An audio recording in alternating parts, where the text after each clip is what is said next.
When you're searching for articles, you'll be using a database to conduct your search.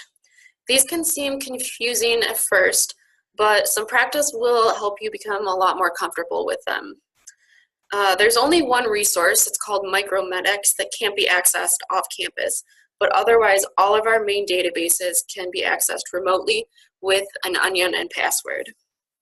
These databases are not managed by UNC, so sometimes you'll see articles listed in the database search results that UNC doesn't currently subscribe to. The good news is that you can still request access to those articles through our InterLibrary Loan service, which we'll go over a bit later. Pubmed is probably the one database that health sciences students use the most often and has the largest number of journals and articles. And all of these, the main databases that we use are also in this quick links box right here. CINAHL is another great database. It's good for finding nursing articles or allied health articles. Sometimes CINAHL contains journals that Pubmed actually doesn't. Scopus is another good database for the intersection of social sciences and health topics, as is PsycInfo. UpToDate is a great clinical tool. Many doctors and clinicians at UNC use this tool, and as students, you can use it too. UpToDate is a really good place to look for quick information for short overviews of diseases, disorders, and medications, maybe stuff that you aren't really familiar with. You can think of UpToDate as more of an encyclopedia, really, than a traditional database, because the articles contained in UpToDate really just summarize original research literature and then provide references to the original sources.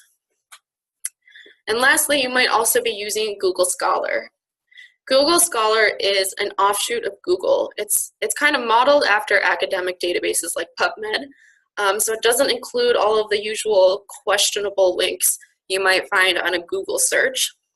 But we also want you to be aware that the search results on Google Scholar aren't as controlled as other databases like Pubmed or CINAHL.